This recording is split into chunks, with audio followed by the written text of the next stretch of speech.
a very naughty man, a very naughty delivery man. So a delivery man was caught being a little bit mischievous with his packages.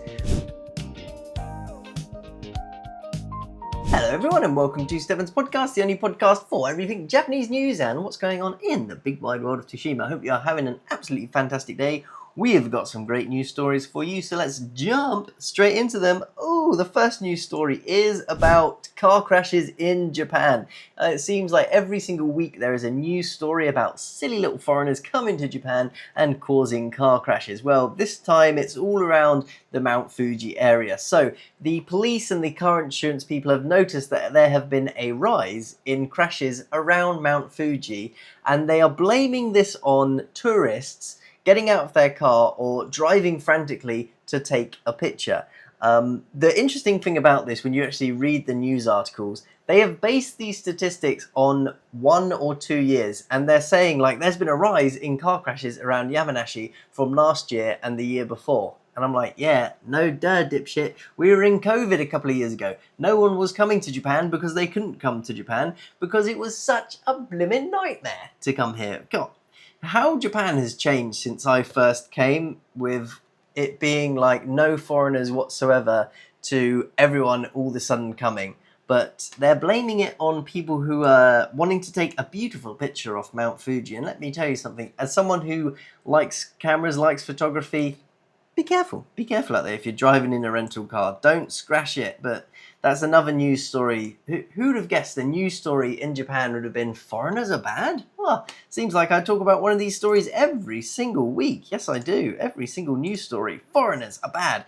But one thing that foreigners are not bad for is Don Quixote. In fact, foreigners are the best thing since sliced bread for Don Quixote, because every single tourist who comes to Japan, they get their money and they just throw it in Don Quixote. They get the cash and they just go, take my money, you creepy little penguin thing. He's not creepy, he's a good little boy. I like the penguin logo. There's, in some of the stores in some of like the countryside places, they have giant Don Quixotes which rotate outside the stores. And I think those are incredibly awesome. I love those. I think they're a lot of fun. But they are opening 250 new stores because of tourists, which is amazing. You think of all those jobs because of people, well, not like me because I live here, but because of all of the people coming to Japan to come on vacation. Oh, baby, Don Quixote is making that sweet, sweet money, baby. All those employees, all those jobs. Oh, yeah. That's nice. But you know what isn't nice? Is going to jail when you shouldn't have had to. So about maybe a year ago, I talked about this guy who went to prison for, I think he went for like 56 or 57 years. So he was falsely imprisoned for 57 years or 56 years, and they found him to be not guilty. He obviously then got a payout from the government, but he wants more of that sweet, sweet money, because let me tell you something, the payout was worth nothing, absolute pennies on the dollar. So his original payout worked out to him receiving compensation of 12,500 yen per day. So we're talking about $100 for every single day that he spent in prison. I don't know about you, but $100 a day for being in prison, not enough. You want a little bit more than that. But he is going after more, and I think he's actually being really, really reasonable. His new lawsuit is only seeking 600 million yen, which is about $400 in US money, or about, call that £3 million and some change. He is 89, so, you know, not long left in theory. He's Japanese, so who knows, he's going to live forever, because that's what they do. They have it within them. And I hope he gets more than this. I actually think he has not received enough money. His original payment that he received, I'm just going to find it in the article, it wasn't much. He originally only received like 200 or 300 million yen, half of what he's trying to get now. So yeah, he originally received 217 million yen. So we're only talking about $1 million and some piece and some change. That's not a lot of money for someone who is 89, just spent 56 years in prison. He's probably going to go and need to go and buy himself a house. I don't know what happens with healthcare for him now. He's going to need that, and he's got to rebuild a whole life. I mean, you talk about Shawshank Redemption when the guy gets out and can't handle normal life anymore. How do you cope with normal life after 56 years? Everything must just feel so noisy, so loud, and especially going in. Can you imagine going into a Don Quixote after 56 years of prison? Just the dun dun dun Don Quixote. God, that would give me some shell shock, that is for sure. I can tell you that now. But I hope he gets more than enough from the Japanese government, because let me tell you something, when it comes to paying money out, the Japanese government don't like doing it. They really don't. In fact, no companies in Japan like doing it, as I found the other week, which I shall make a separate video on, because I was not happy with what happened. But there we go. Next one, we have a very naughty man, a very naughty delivery man. So a delivery man was caught being a little bit mischievous with his packages. Basically, he was sick of carrying all these heavy packages, and he's going up to these people's doors and basically just doing what postmen do in the UK, the US, and everywhere else in the world. Just chucked it on the ground, started kicking it, and was saying, "Stupid package, damn you, you're too heavy. Why are you so heavy?"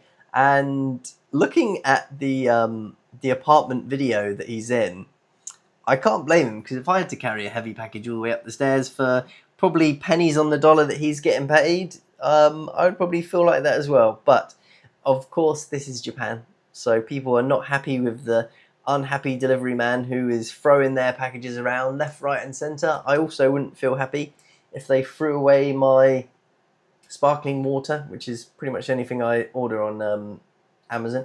Sparkling water, throw it around and kick it. I'd feel very sad. But actually, maybe it was sparkling water, because that's pretty heavy. I would be annoyed. I would be annoyed. Very annoyed. But there we go. Our next news story, coming from the old Nihon, is about a lot of factories are moving outside of big cities. This is pretty common around the world. Obviously, it's cheaper for a big company to move large warehouses or factories outside of big cities, because rent is cheaper, easier to find staff, possibly outside, I don't know. But the main thing basically is the rent is a lot cheaper. That's why they like to do it. And one of the companies I used to work for, they would never buy offices or rent offices in the city centre. They would always try and buy it on the edge of a city centre, where they have like one big train line that you can get into the city centre to do it. And honestly, it makes perfect sense. They're also saying now, with COVID and remote working, it's not so needed anymore to have these super convenient office locations, because no one's going into them, because people are working from home. So the big news story, this one, was about Toshiba, who are moving their headquarters from Tokyo out to Kawasaki City. And they're just looking at all these companies that have moved their headquarters recently out of the center of Tokyo. You've got Fujitsu, you've got Nikon, you've got Sharp, who moved their city from Osaka City to Saikai City.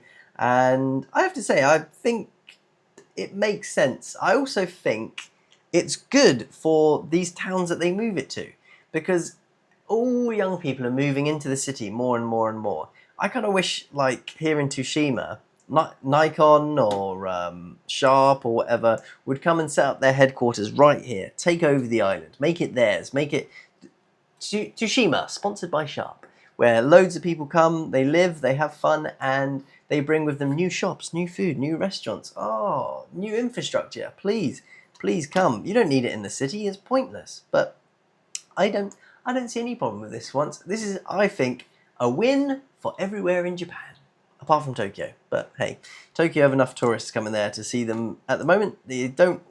In fact, maybe this is the secret hidden thing about the this story. They are just so sick of seeing the tourists when they try and get into the station, wherever their big city, their big offices are. They've given up, and they're going, you know what? We're going to the one place where tourists don't go, and that is Kawasaki City. In fact, where is Kawasaki City? Let's have a look. I think it's pretty near Tokyo, if my mind serves me correct. Yes, it's just on the outskirts of Tokyo, by the sea. Oh, next to Haneda Airport, actually.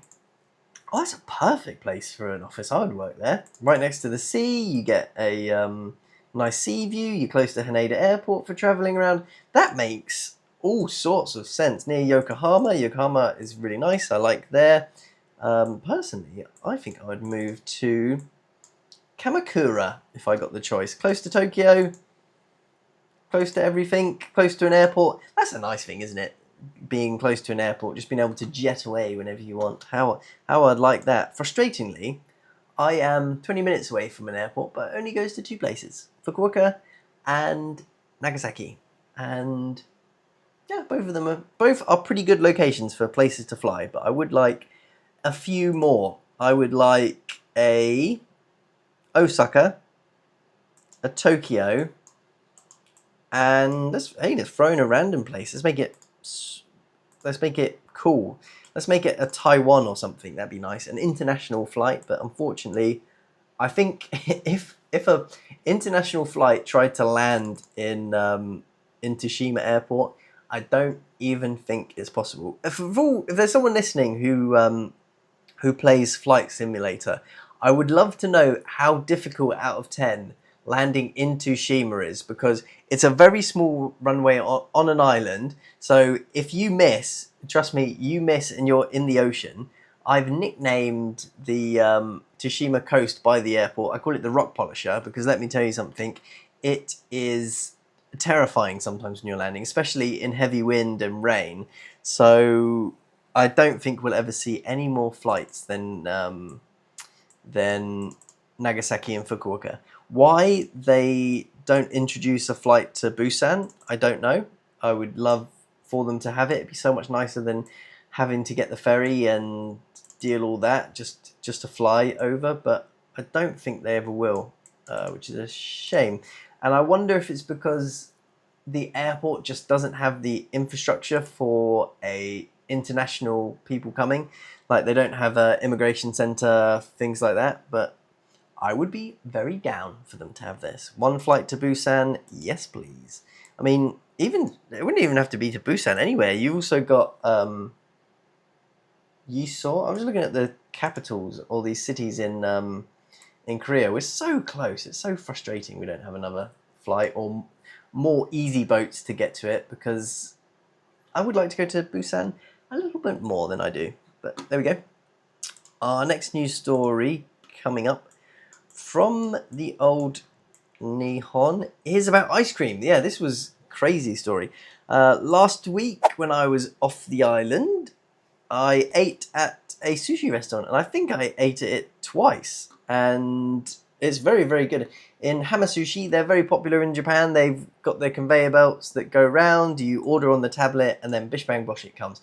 Its logo is the Ha kanji, and it's got like a blue background and then a load of what looks like C in rings on it. Recently, a 3-year-old girl who ate ice cream was temporarily hospitalized with symptoms such as fever, and I think she was vomiting as well. But apparently what was found is they suspected that detergent was flowing somehow into the freezer and got into the freezer. No, a detergent bottle fell sideways on top of a freezer. It poured down into said freezer, and then she ended up eating like detergent on her ice cream, making her very, very sick. That is not good. 3 years old. That's in fact deadly. So I'm glad it says she's out of hospital at the moment, so I hope she is okay. But be careful where you go and eating your sushi. And let me tell you something: only takes one food to take you out. I had a fantastic meal in Hama Sushi. It's very, very good.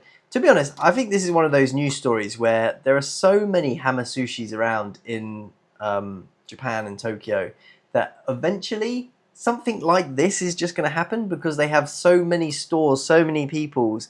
Accidents happen in life. I hate to say it, they certainly do. But I don't want any detergent on my sushi, on my my ice cream. No, thank you. But I would like an ice cream now, because it is hotter than the fires of hell here in Tsushima.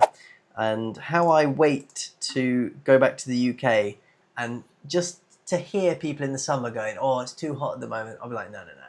You want to go to Japan. That is a heat which you cannot escape from. I've got an AC going in the other room. I've got a fan going on here, and I'm still hot. Very, very, very hot. H-O-T-T-T-T-T-T-T hot. But what other news stories have we got for today? We've got, I think that's it. I think that's it for our news story. That is everything for today. I will update you again soon with some more Japanese news. For the next week or so, I am going to be doing this podcast probably every day-ish or so. I am really trying to spend the next 10 days to try and focus in on this podcast and get it to a level where I'm happy with the quality coming out of it. And then after this couple of weeks, I am going to probably do it once every 2 weeks. And I'm going to try and get a fixed schedule on that so that I can let you guys know. And then I'm also going to just try and make more videos. I've only got sort of like 10 days left of summer vacation, which sucks. It's gone so quickly. And I want to try and make the most of these last 10 days. So if you're watching, thank you very much for watching. And if you're wondering about the last podcast background, the sparkly one, I didn't like how it came out. So that is getting taken away. That is being sent. I don't like it. We're going to try again, see if we can get something better and go from there. But thank you very much for watching. Have a fantastic rest of your day. And I shall see you in the next video.